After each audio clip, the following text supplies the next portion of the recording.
అజయ్, వినిపిస్తుందా? ఏం మాట్లాడవేంటి? ప్లీజ్ అజయ్, మాట్లాడు. అజయ్, ఏం మాట్లాడకపోతే ఏమనుకోవాలి అజయ్?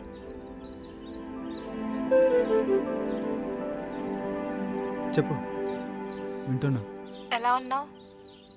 పర్లేదు, బాగానే ఉన్నా. నిన్ను ఒక హెల్ప్ అడుగుతా, చేస్తావా? చేయగలిగేదైతే చేస్తా.